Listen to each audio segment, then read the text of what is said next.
여러분, 안녕하세요. 다안입니다. 네, 며칠 전에 제가 30대 후반의 작은 사업을 하시는 주부 구독자님께서 통역사 및 통번역 대학원에 관해서 질문을 주셔서 영상을 올렸는데요. 그 2탄 오늘 또 준비했습니다. 1탄에서 다 끝나지 않은 만큼 질문도 많았고 저도 할 말이 많아서 이렇게 2탄까지 준비했습니다. 지금 제 영상을 보시는 분들은 구독자님들께서는 자기 개발에 관심이 참 많으신 것 같아요. 너무너무 기쁩니다. 함께 성장해 나가는 기분이 들어서요. 네, 오늘도 제 생각을 솔직하고 담백하게 담았습니다. 끝까지 지켜봐 주세요. 그 전에 여러분, 구독, 좋아요도 꾹 눌러주세요.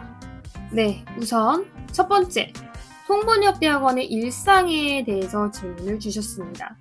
수업시간, 과제, 교수진, 대학원생들 간의 분위기에 대해서 말씀해주세요 라고 하셨습니다. 첫째, 우선 수업시간에 대해서 말씀드릴게요. 제가 다닌 한국외대 기준으로 말씀드리면 한 학기당 8과목 정도가 있는데요. 거의 아침부터 오후 저녁까지 공부를 위해 생활하신다고 보면 됩니다. 하루에 수업은 한 과목, 두 과목 밖에 되지 않지만 그 앞뒤 시간으로 동기들과 스터디를 넣습니다. 준비를 해가지 않으면 이 수업을 따라갈 수가 없어요. 예를 들어 통역할 그 수업 주제가 경제라고 하면 현재 한국, 일본, 세계의 경제까지 다 아울러서 계속 배경 지식을 쌓으면서 공부를 해갑니다. 안 해가면 저 같은 경우는 안 들리더라고요. 네. 내가 배경 지식이 있냐 없냐, 전문 용어를 알고 있냐에 따라서 받아들이는 게 달라지기 때문에 내가 배경 지식이 있냐 없냐, 전문 용어를 알고 있냐, 그 유무에 따라서 그 수업의 질이 너무 달라지더라고요. 제가 받아들이는. 그래서 꼭 공부를 해 가야 하고요. 번역 같은 경우는 수업 전에 과제를 보내면 교수님들이 첨삭을 해주시고 또 그 과제 결과물을 보면서 왜 이런 번역 결과물을 도출해냈는지 토론하는 방식으로 수업이 진행이 됩니다. 번역에는 특별한 정답이 없기 때문에 이러한 번역 결과물이 왜 나왔는지에 대해서 자신의 의견을 얘기하고 또 거기에 질문이라든지 크리틱이 들어왔을 때 대답을 해주는 방식으로 수업이 전개가 됩니다. 그래서 이렇게 수업을 하기 위해서는 과제를 꼭 제출해야겠죠. 그 다음으로 교수진에 대해서 말씀을 드리도록 하겠습니다. 교수님들, 제가 통대 들어와서 가장 자랑스럽게 여긴 부분이 바로 교수님들이었습니다. 한국의 대통령은 물론이고 총리를 비롯해 각 나라의 대표를 통역하신 교수님들로 구성이 되어 있어서 그분들에게 배울 수 있다는 것 자체가 저는 너무 영광이었어요. 그런데 또 자유롭게 그동안 몰랐던 것들을 편하게 질문을 할 수 있어서 저에게는 너무 좋은 기회였죠. 교수님들을 보면서 정말 계속해서 노력하시고 계시는구나 하면서 또 자극도 되었던 것 같습니다. 내가 이제까지 해온 공부는 교수님들이 하시는 공부에 비하면 세 발의 피도 안 되는구나 깨닫게 됐고요. 또 지금까지 했던 공부량이 다 부정당하는 순간이기도 했습니다. 정말 대단하시고 자극이 되는 좋은 교수님들이 많아서 제가 더 성장할 수 있었던 것 같습니다. 덧붙여서 훌륭한 동기들과 함께 공부할 수 있었다는 점도 통대 들어가서 좋았다고 느낀 부분이었습니다. 다들 입시라는 전쟁을 치르고 만난 친구들이었기 때문에 대부분 저와 나이가 10살 이상 차이가 났지만 인성이나 학문 면에서 배울 게 많았던 친구들이었습니다.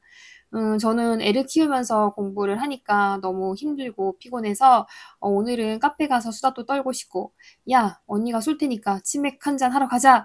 제가 이렇게 악마의 유혹을 해도 잘 넘어가지 않더라고요. 이렇게 주변 친구들이 다 공부를 열심히 하니까 꾸역꾸역 따라갈 수밖에 없더라고요. 그래서 이때 엄마들이 학군 하면서 대치동 가는 이유를 직접 느낄 수 있었습니다. 네. 동기들과는 서로 통역을 하고 크리틱을 하고 이렇게 스터디를 진행을 하는데 가끔 이 크리틱 방법이나 스터디 방법의 성향이 맞지 않으면 사이가 틀어지는 경우도 있습니다. 그래도 이 갈등을 해결하는 것 과정 또한 이 통대에서의 이 생활이 아닐까 싶어요.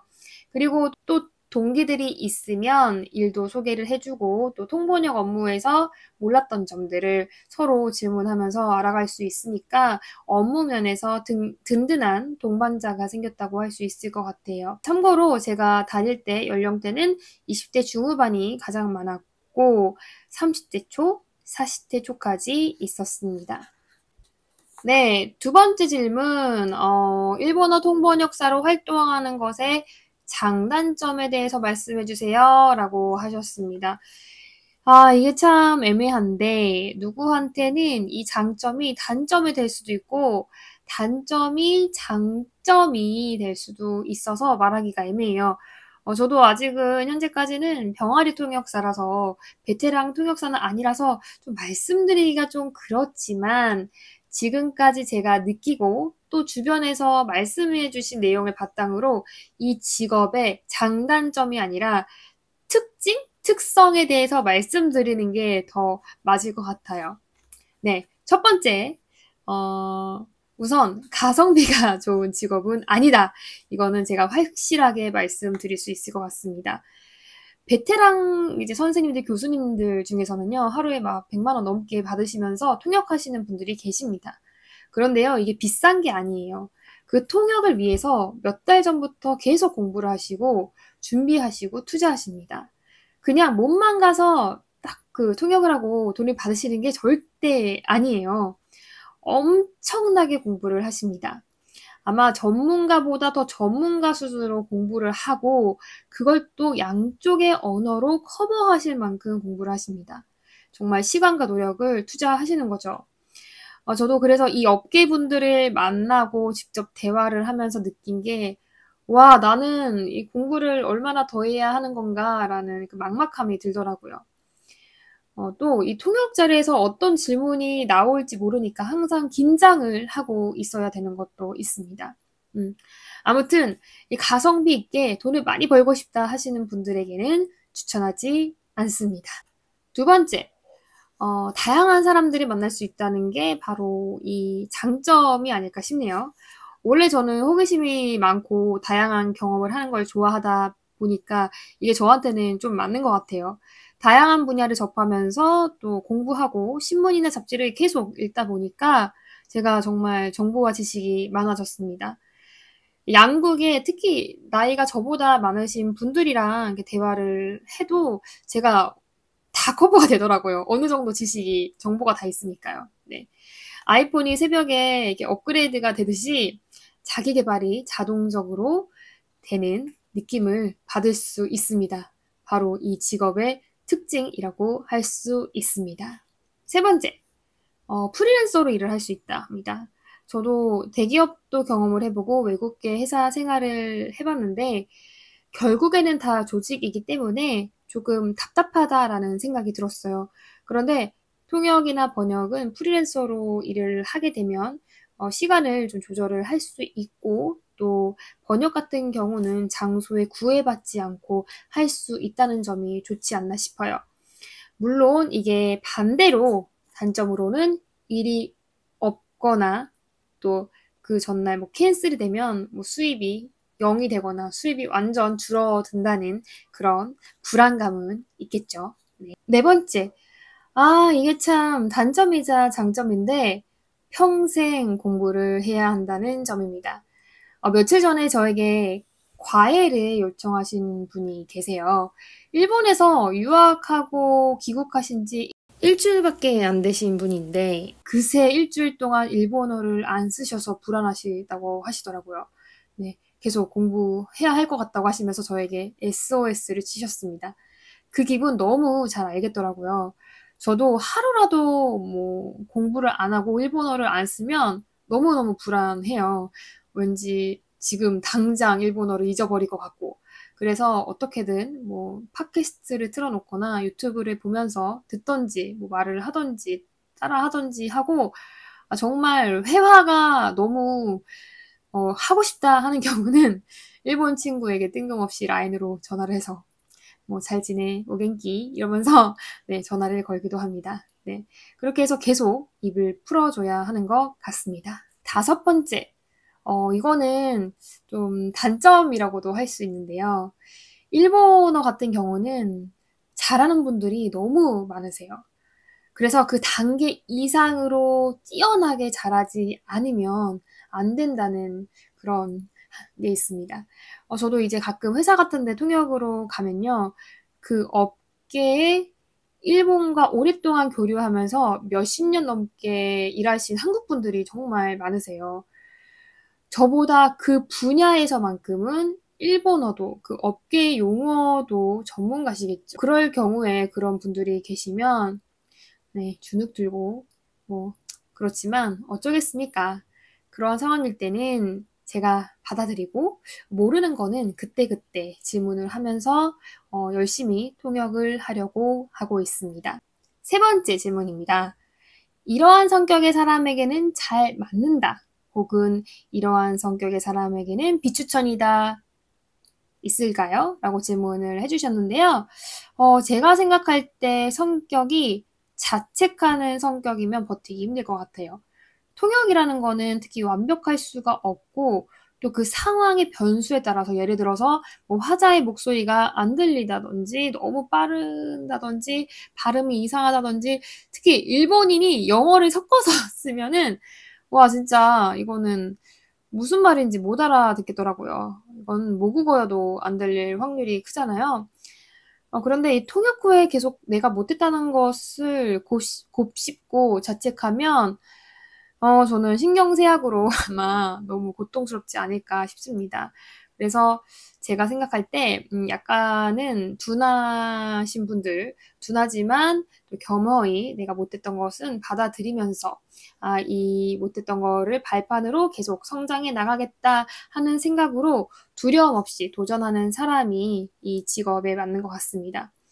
그 점에서는 저도 좀 약간 자책하는 스타일이라서 이 지나간 일은 신경 쓰지 않으려고 계속 노력 중입니다만 이게 타고난 성격이 있다 보니까 와 정말 쉽지는 않습니다. 네, 자책하는 성격 그리고 어설픈 완벽주의자 성격은 꼭 버려야 할 것 같습니다. 네 번째, 통번역 입시 방법에 대해서 질문을 하셨습니다. 첫 번째, 학원을 다니셨나요? 혹시 다니셨다면 어떤 학원을 추천하시나요? 네, 저는, 학원 다니는 거는 추천을 드립니다. 왜냐면 저 같은 경우에는 비전공자의 이 세계를 모르니까 계속 질문할 사람들이 필요했거든요. 학원 선생님들이 거의 통대 출신이 많으시다 보니까, 제가 계속 질문을 해야 했고, 또 일본어 자체도 익숙하지 않았기 때문에 저한테는 학원은 필수였습니다. 그리고 제 주변에서 학원을 안 다니고 합격한 경우는 잘 못 봤던 것 같아요. 네. 입시 학원 추천은 해드리기 어렵습니다. 여러분들이 각자 알아서 판단하시면 좋을 것 같아요. 네. 두 번째, 하루 공부 시간은 얼마셨나요? 제가 입시를 했던 게 당시 아이가 태어나서 10개월째 됐을 때였어요. 공부할 수 있는 시간이 너무 한정적이라서 아이를 어린이집에 맡기고 학원 가기 전 1시간, 아이가 이제 하원하기 전 2시간 정도를 바싹 했는데 이게 시간이 중요하다기보다는 얼마나 집중력 있게 하냐가 더 중요한 것 같습니다. 사실 당시에 저는 모유 수유도 하고 있었고 아이가 그때 아기니까 새벽마다 2번씩 깼어요. 그렇다 보니까 체력이 너무 딸려서 오랜 시간 동안 공부를 못 하겠더라고요. 그래도 딱 사설을 하나는 꼭 통암기하자라는 목표를 세워서 계속해서 그 통암기 반복해서 공부를 했던 것 같습니다. 세 번째, 어느 정도 베이스에서 시작하셨나요? 네, 일본어의 간단한 회화는 할 수 있었어요. 그런데 통번역 입시는 시사적인 문제를 듣고 쓸 수 있느냐의 문제이기 때문에 그 부분에 있어서는 저는 정말 제로였다고 할 수 있습니다.